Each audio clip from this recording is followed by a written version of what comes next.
felt something. He came out of the grass. Yeah. Another nice bass. Actually, I was looking at that tire floating in there. Oh, quick release.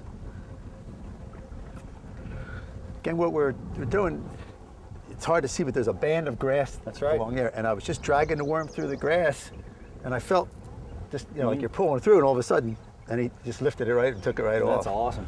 Yeah. I mean, there's nice bands of grass all along here. It's just so nice to see. Yeah. And, you know, as the summer progresses, or as the year progresses, this grass is going to get taller and taller, and it's going to harbor more and more fish. And that's the thing with the grass is actually our structure right now, because obviously the bank is bare here, so they just moved right onto that piece of grass. That's right.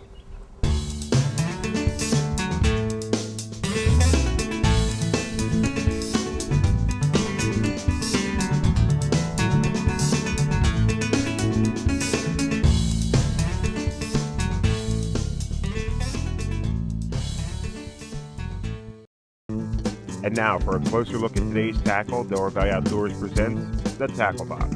For more information about the tackle used on today's show, go to DelawareValleyOutdoors.com. Well, Pete, we're here at the tackle box section of the show, and the conditions that we had today called for certain baits, and I got to tell you that I went out with one bait that I was using. You finally convinced me, Bob, why don't you do this? And obviously it really worked. Let's just talk a little bit about the worm that we used today. This is a finesse worm. This is a Zoom finesse worm, and this is a color of watermelon. It's very similar to green pumpkin. We had a clear water today, and very little cover. Okay, we had low tide. The grass isn't up. We're fishing pretty much coverless banks, and the finesse worm is a great tool for that. In off-colored water situations, I'd go to more grapes and June bugs. But today we had clear, we had bright sun, and we went with watermelon. Actually, watermelon candy was our best tool today. It was, and a lot of people don't, it's new to some people, but the finesse worm thing. Just give us a little bit about what a finesse worm is. A finesse worm is a straight tail worm. It's usually about 4 or 5 inches in length. It doesn't have any kind of swimming tail action, so you're responsible for imparting the action on the worm. It's a very subtle action, and really subtle action goes in line with the theory about finesse fishing. Okay, you want a subtle presentation that's going to really create that fish to bite. If it's too powerful of a presentation, if the bait's too big or too much action, it's going to intimidate the fish, and he's not going to bite in conditions like today. And you mentioned this was an integral part of our catching today. Let's just talk about this little head here. This is awesome. This is the slider head. It's a spider slider head. It's such a versatile tool, and I've used it across the country. It has a terrific cone-shaped head, which allows it to get through grass. It allows it to get through wood, but it's also very good around rocks, and it enables you to fish the bait in the Texas rig style. So it's completely weedless. And because it's not a ball head, that's what a lot of people are using, these shaky heads and ball heads.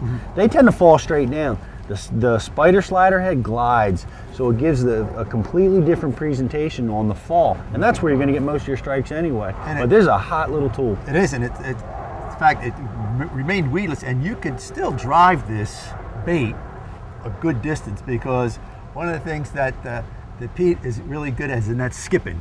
Yeah. And sometimes the branches on the river here, the water's coming up, you got to skip under. This skips real well too. Well, it is good for skipping because it's got a lot of flat surfaces and the weight is attached to the hook. And anytime you have a rigging system where your weight is attached to the hook, it's great at skipping. If you try to skip with a Texas rig slip sinker, it won't go very far. And fishing this, you're using spinning tackle here. Probably the easiest to do it. I mean, that's what we're doing. Just talk a little bit about the reel here. That's a nice reel. Well, this is a US reel supercaster, and it has a very, very large spool diameter, which is critical because it helps you skip, it helps you cast farther, and it reduces line twist. So I've really gone to the larger spools on all my reels, and the supercaster was a dynamite tool. I rigged that with a Rogue rod.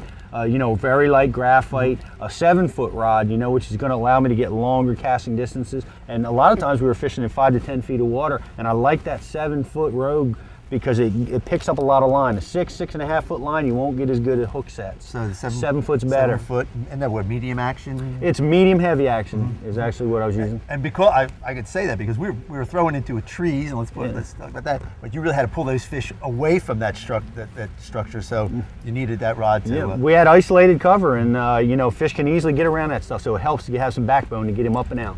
Okay, as the summer goes on, weeds are going to come back up and going to get deeper and heavier.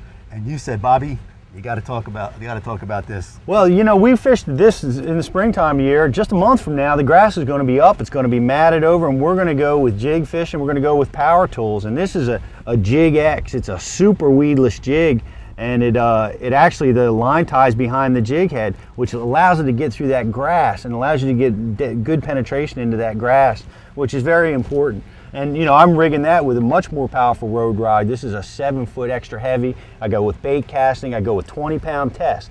Completely different system from the way we were fishing today. But a month from now, that's the way I'm going to be looking to fish. And you're going to be pitching this to all those spots in the weeds and everything else. Wood and weeds, current breaks, any of that kind of stuff is going to be where I'm going to be putting this to work.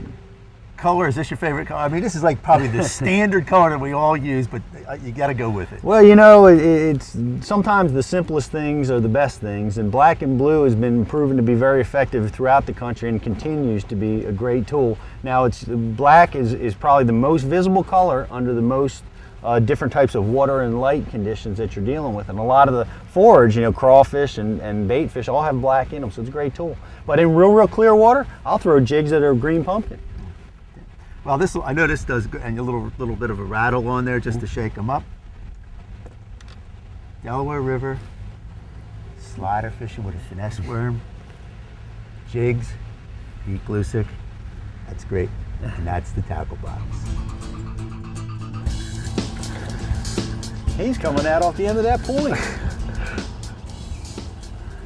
Oh, another nice Delaware River largemouth.